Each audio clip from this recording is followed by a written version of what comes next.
So if you follow me on Instagram, you've pretty much already seen this because I've shown it a lot, but I haven't gotten a chance to like show it in video properly yet.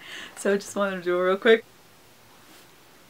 I love it a lot. I just wanted to share it just very quickly before we get started on the video. So let me just put that away for now. So, hi guys, welcome back to my channel. Today's video is going to be a very exciting video. I'm actually working with Penguin Teen for the Fall Into Fantasy Readathon, which is happening this week, next week, still technically. If you're interested, I will have all the information linked down below. But yeah, before I start getting more rambly, let me just get started. I'm going to share with you guys the books that I am going to be reading. If you watched my previous videos, you know that I've kind of sort of just been binging a lot of historical romance lately.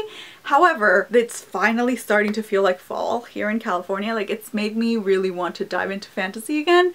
So this honestly couldn't have come at a perfect time, at a more perfect time. I forgot how to talk.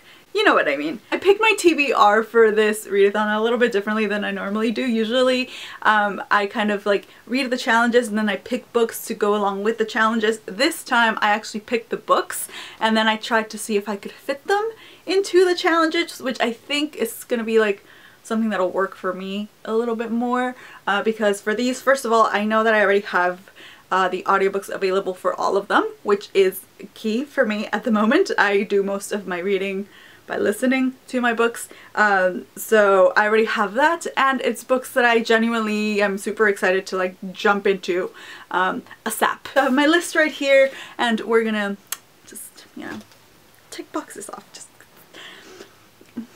Okay, so the first book that I want to read is one that I'm kind of sort of slightly cheating on because I already started it technically. I'm 93 pages into this book. However, like I said, because I've been marathoning a lot of historical fiction, I kind of put it aside for a little bit. It's not that I wasn't enjoying it. I legitimately have been really liking this book. I was reading a lot of like trashy historical romance. What can I say? It just, my attention went elsewhere for a minute. I'm ready to jump back into this because I do want to finish it by the end of the month. And it is SEAFIRE by Natalie C. Parker. I mentioned this, I think, in one of my previous videos. This is about a crew of badass lady pirates. I am so loving it right now.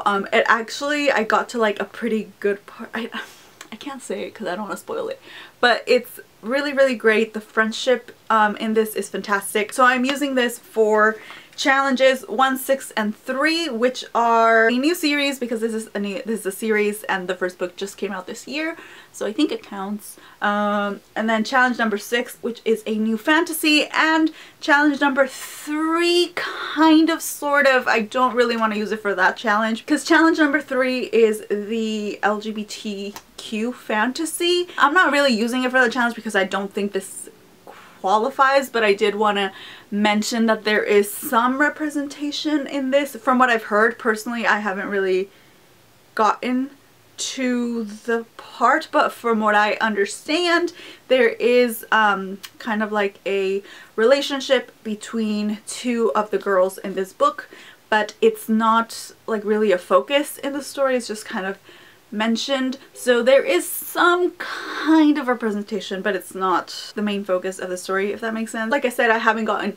to that particular part of the book. It's just something that I've heard online from people, so I just wanted to mention it really briefly if that is something that you're interested in. The second book is one that I've been meaning to read this year. Actually, it's one of the series that I've been meaning to finish this year. I reread the first book in this series a few months ago and I've been kind of putting off reading the second book, so now I think is the perfect time to do so. It is Days of Blood and Starlight by Laini. This is the second book in the Daughter of Smoke and Bone trilogy, and I adored A Daughter of Smoke and Bone. Like, I really enjoyed the book the first time that I read it, and then with the reread that I had of it a couple of months ago, like, it just ignited a love for it that I didn't think would happen. Like, I don't know, I just love it and I really want to continue on with this, and as I mentioned, I do have the audiobook for this ready to go, so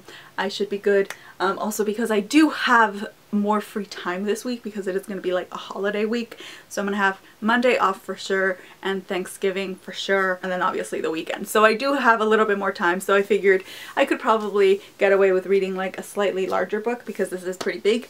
It's pretty heavy, but very, very excited. Like I said, I love the first book to death and I am ready to get my soul crushed by the second one. It's fine, I'll be fine. Speaking of getting my soul crushed, oh wait, I didn't say what challenges this fell under. So this one falls under number 2, which has been on your TBR for too long, which it has been. Multiple POVs, because this is told from 2 POVs, I believe. At least the first one was. I'm pretty sure this one is as well though. And then number 7, which is a sequel. Okay, now getting back to speaking about my soul and heart and future getting destroyed, we have An Ember in the Ashes by Sabaa Tahir. Okay, so I'm the sort of person who, like, if I know something's gonna be painful for me, I'll put it off for as long as I can. Hence why I have not read A Torch Against the Night yet.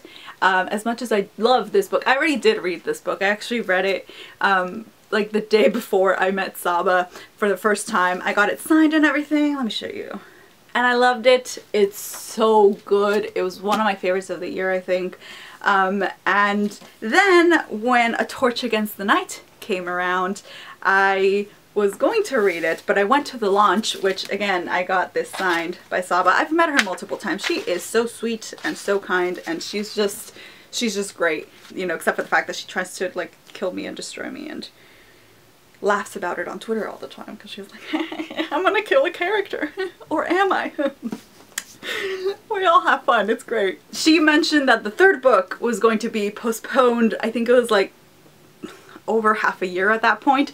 So I was like, okay, you know what? I think I'm just gonna wait a little bit until the 3rd book comes out. And then I will read this.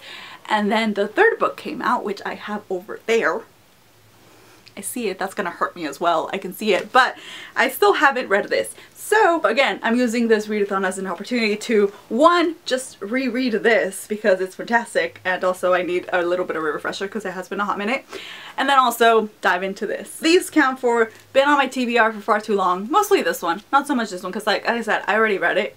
I just want to reread it before I jump into this. They also count for challenge number 4, which is a diverse fantasy, because these are very diverse. And then this one also counts for challenge number 7, which is another sequel. I'm reading a lot of sequels. It's fine. The main goal for this readathon is to try to read 4 books, which obviously, like, these are 4 books. I think I'm pretty much set on that. But I did want to include a bonus just in case I actually did manage to get through those 4. And this one is going to be The Reader, which you might have seen on a lot of people's TBRs. I'm next in line for the audiobook on Overdrive, so I figured there's a good chance that I might be able to get this book in time for the readathon, hopefully. Keeping my fingers crossed. So this one falls under, again, a new series because it's a new series for me. It's not like a new series in general. I think they're up to like, I can't remember if it's like the 2nd or 3rd book in the series is out now, but it's a new series to me, and it's also, again, a diverse fantasy. Again, as I mentioned, it's been on a lot of people's TBRs and it has been talked about a lot, so I'm using that as like my challenge number 8, which is BookTube recommends. I am planning on vlogging the entire week. I don't know if I'm going to do daily vlogs. I may not do daily vlogs. Let me know what you guys think about it. If you want to see more videos from me or less. Maybe you're just like, you know what, just go away. We don't want you. Like, I don't blame you, but you know, let me know. Is my point. So if you are participating, please let me know what books you are going to be reading during the week. It's not too late if you want to check out the Fall into Fantasy. Like, there are a few main hosts for the readathon, but there are also like a few other of us who are just participating and kind of joining in the fun of everything. So if you guys are interested, again, all the information, as always. I always leave all the information for anything down below. And yeah, I think that's gonna be it for now. I really hope that you guys enjoyed it. I will see you with another video very soon. This time for real, because I am actually gonna be vlogging this. So, okay, that's it. Bye, guys. Oh wait, Tata wanted to say bye too. Bye guys, see you next time. Sorry, I'm an idiot. Okay, bye.